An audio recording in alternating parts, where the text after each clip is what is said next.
Just wanted to get in touch with you a little bit and give you an idea. It's so important that you get started in this class the right way. And I got to tell you, to be perfectly frank, this is going to be a lot of writing for you. And not only that, but it's going to be trying to help you focus on what it is the question or the assignment asks you to do. Very important. Sometimes you read the first two, or I don't know that you do, but a lot of times students will read the first couple of sentences and they're off and running and they get the whole concept wrong, okay? So take the time to read through not only that first paragraph, but read through the whole thing and pay attention to this grading rubric too. That will let you know, for an example here, that you have 8 points of your grade that's going to be assigned by your ability, or rather your willingness, to respond to the work of 2 of your peers and to comments that I might make. I may ask you a question, answer it, I may give you an idea and say, why didn't you do this? Tell me why you didn't do it. And if there's a student, or if you don't find any responses to me you want to take issue with or from me, then go look at some of your peers, see what they've said, and ask them some questions. Anyway, and don't just say, you did a great job, I like this, or, oh, I agree with everything you said. That's not really substantive, okay? So when I start giving you points, I'm going to look and see, there are 8 points there. I'm going to look and say, did she really look at that, or did he understand exactly what that person was talking about? Or is he just trying to get his points and get out of there? All right. So be attention, or pay some attention to that too, please. All right. Now, this first assignment, not to duck this particular problem, this first assignment has to do with um, us getting, I think, uh, a little idea of, first of all, how well you read and understood the lectures, which are always on the right. And then secondly, how you are going to maybe write this together. Now, at this point, I'm not going to bug you a whole lot about whether or not you give me the sources. I do want sources, because if you don't use sources, then it's like cheating. You're plagiarizing, you're copying, and not giving credit for it. You could use anybody's comments or anybody's concepts. Just be sure you make sure that everybody understands they're not yours. You're not cheating, okay? You're not trying to pass off the work of someone else as your own. So that's a very important thing. And I know at this beginning aspect, you may feel like, I don't know what to say. I don't have any great ideas, or I don't have anything to contribute. So it's perfectly fine to go out and find some other ideas from other people until you're comfortable with the concepts. Okay? All right, now, what we're asked to do is to introduce and discuss an artist or design professional whose work might have inspired you to choose the creative field or profession you are in. Now, I'm a painter, all right? I'm a landscape painter. I absolutely love it. So what I'm going to do is I'm going to choose 3 works of art from someone that I think is very important and tell you a little bit about why this person was important to me. Now, let me begin by saying that there are a whole lot of people in art that I have looked at and really like. This guy is one of them. I think he is phenomenal. I'm going to see if I can reduce the size here a little bit so I can get the whole thing in on the screen.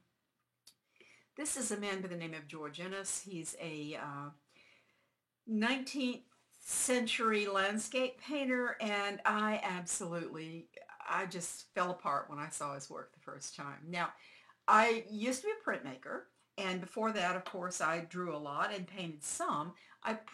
Did a lot of printmaking for maybe 10 or 15 years, and when I did, what I discovered was a concept of light and dark a lot of times sets the tone for the whole painting. And I'm not trying to use a play on words, because a lot of times you talk about tone or value as indeed the light and dark. But I'm talking about the emotional response. This is I'm emphasizing very dramatic, okay? And it is because you've got this brilliant light set against the dark, and you've got this extreme dark down here, all right? So that kind of thing, when you read the elements and the principles, and if you get into it a little bit beyond just what we're giving you here in the course, go look at that PDF I put up for elements and principles. I got to tell you, that worked for 20 years in my on-ground classes.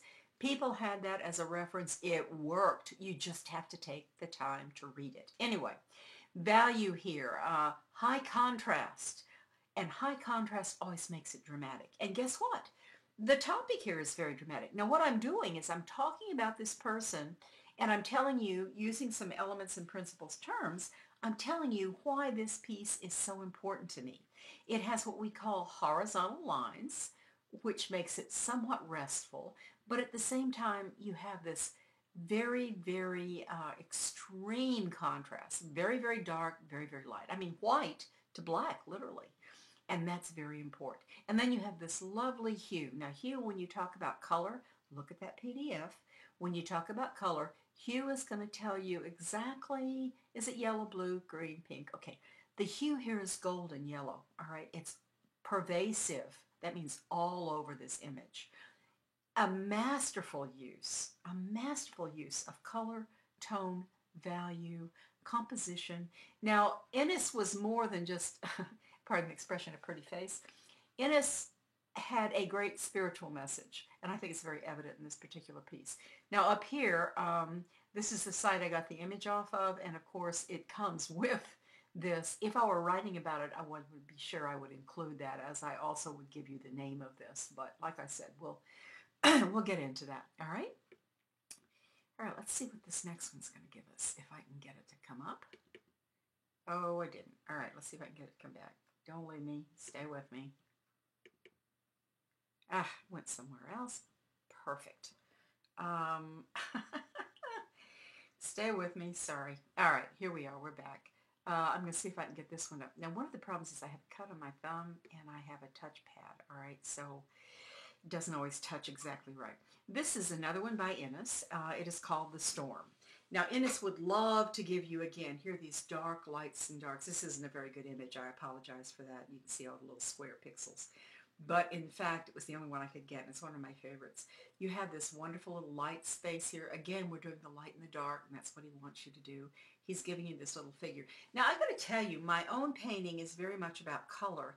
Ennis would not have been able to paint had he not had a little bit of some of that impressionist feeling about color, and he handles color very nicely. Um, I'm trying to see if I have another Ennis that I wanted. I think I downloaded one more for you. Give me a second. Here's that clumsy thumb thing. All right. I'm sorry, I didn't bring that up. I brought up another individual that, but let me talk to you a little bit about this. Again, value change, very dramatic, very high contrast. This is what we call low key. That's another term. Low key means most of the concept, most of the tones or values in this painting are dark, all right? So that keeps it kind of somber in mood. And this is very much about somber. Ennis was very much a spiritualist. He was also a naturalist. And so when he went outside in nature, it wasn't just like, oh, I'm going to take a walk. It's a nice day. It was about, this is where God lives, you know? And he went outside and he looked at creation. This is a transcendentalist period, too, if you've done any of that in literature. He looked at nature as the manifestation of God. God gives us this, okay? And that tells us he cares. And that's the way he painted. And I've got to tell you, for all the reasons, that appealed to me as well when I chose him. Now, this other painter, and I'm just going to use him, he's not the one that typically I would call it. This is another guy that's very responsible for the way I paint. This is a man by the name of Edgar Degas. This is Helen Ruart. Helen, I believe, or Helene, was in fact a relative. I think this was his sister. But anyway, this is a lovely picture. Not because it's a wonderful, beautiful woman, but I love it and respond to it because of the color in the piece. I love the blues. This is a complementary choice color. That's another term that you would be using because you're trying to use terms that come from elements and principles. Look at that PDF. And here we have that wonderful kind of yellow and orange and blue, and those are wonderful complementary colors. So that's a beautiful thing. And he uses these colors in such a way. Now, the other thing that Degas was a master of was the way he would balance a composition. He has the focal point, another important concept, which is obviously her, right in this picture. He has the focal point of this woman, and I've just noticed that it would be nice to have this whole image in for you. He has the focal point of this woman right in here, and at the same time, he or she is the focal point. He gives you some more things, okay? Now, this is not about the chair necessarily, or the papers, or the mirror. This is about this woman, and it's very much her portrait, and it is because of these reasons. She's the focal point because she's placed, first of all, in this wonderful kind of one-third, one-third thing. You can't see that because you can't see the whole image. Um, and she's also placed in this, so it's focal point by placement, but contrast. Look at how geometric all these shapes are. So look at the rectangle, rectangle, rectangle you have all through this little square geometric shape here in this image.